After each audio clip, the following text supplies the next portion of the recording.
On March 23, 1976, Mitsuyasu Maeno, a Japanese porn star and ultranationalist, crashed a Piper Cherokee plane into the mansion of a prominent ultranationalist Yakuza member, Yoshio Kodama. In order to understand why this bizarre event occurred, we first must unpack what the Lockheed bribery scandal was, and why it led to not only a kamikaze attack, but also the downfall of the entire Japanese government. Now, I understand that everything I've just said sounded like it came from a deranged fever dream or a light novel. However, everything I'm about to say in this video is 100% true, and although all the sources I used for this video are just the voices in my head and these, that don't make the tale that I'm about to spin any less true. Our story starts in the early 1970s in Japan, where there are three major aerospace corporations which entered a bid to produce airplanes for All Nippon Airways. These three companies were Lockheed Martin, Boeing, and McDonnell Douglas. Each of them attempted to woo ANA to give them the rights to produce their own airplane for the major Japanese airliner. Lockheed wanted to sell its TriStar, McDonnell Douglas wanted to sell its DC-10, while Boeing tried to sell its 747. Each of these companies were represented by a Sogo Sosha, or a trading company. These trading companies acted as intermediaries between the aerospace corporations and All Nippon Airways. The Lockheed Corporation, or nowadays known as Lockheed Martin, was represented by the Marubeni Trading Company, and for a multitude of reasons it seemed like Lockheed Martin and Marubeni were going to lose the bidding war to either McDonnell Douglas or Boeing. The main two reasons for this were that Boeing and McDonnell Douglas were much more established at the time compared to the Lockheed Corporation, and the second reason for this was that Marubeni was the goodwill of trading companies. So, naturally, Marubeni and Lockheed Martin decided to give up on this bidding war and watch anime and blow up some Pakistani villages. Psych. They decided the best course of action was to bribe the entire Japanese government just so they could sell some airplanes. In order to put this plan into action, the Lockheed Corporation turned to Yoshio Kodama for help.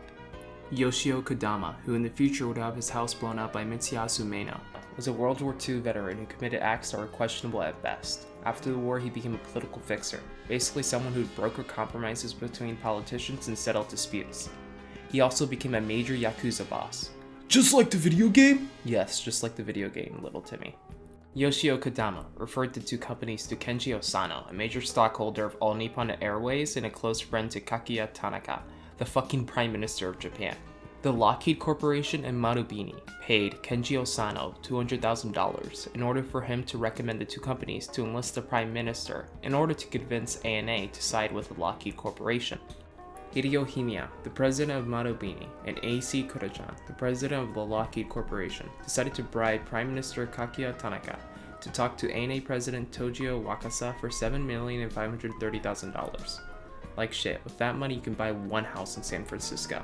And on October 30th, 1972, ANA chose the Lockheed Corporation's TriStar over Boeing and McDonnell Douglas, and everyone lived happily ever after. The end. Now, you may ask Tubman, how do you know so much about the interworkings of this deal? Were you in their heads, or are you actually one of the people who benefited from this deal? No, I just read this shit on Wikipedia. Because on February 6, 1976, Karl Kodachan, the same guy who helped bribe the Japanese Prime Minister, decided to snitch to the US Senate Subcommittee on US Corporations Overseas Operations.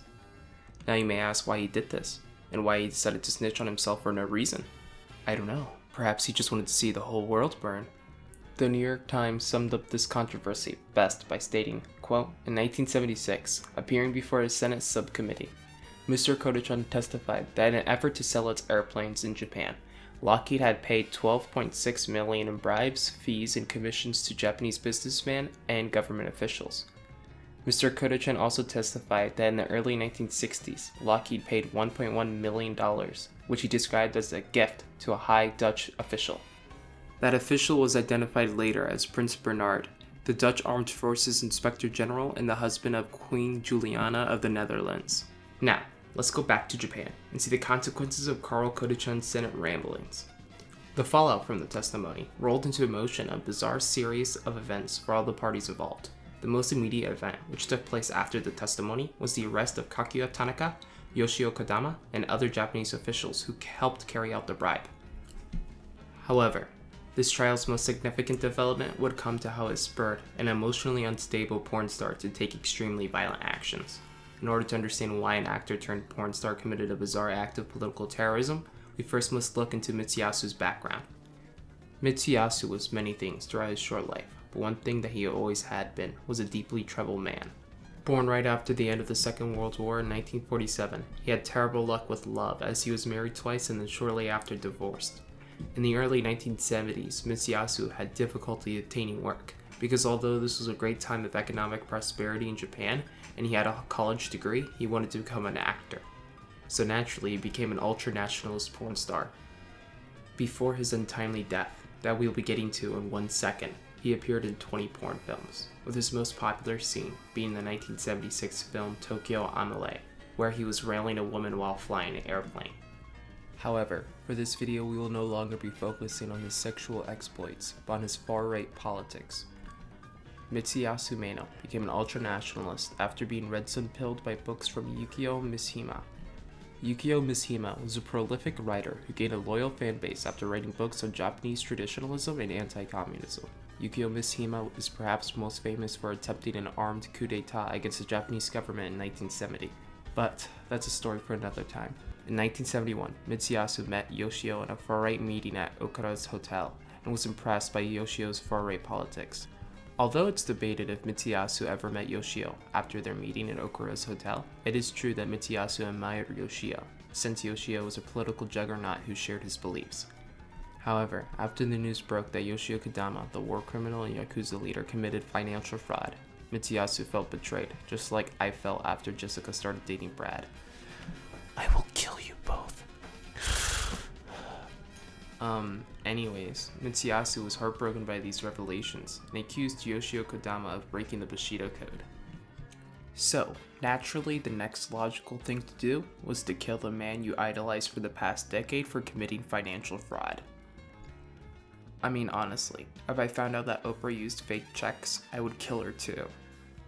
On March 23rd, 1976, Mitsuyasu Maeno and two of his friends rolled up to Chofufu Airport.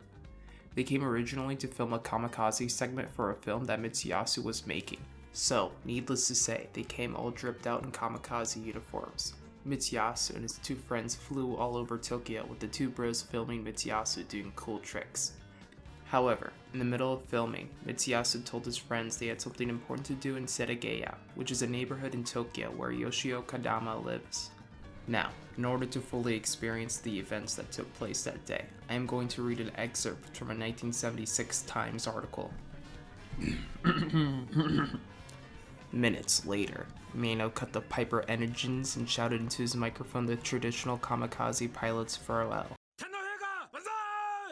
Long live the Emperor. He then dove his plane into Kodama's house, where it slammed into his second-floor balcony and exploded in flames.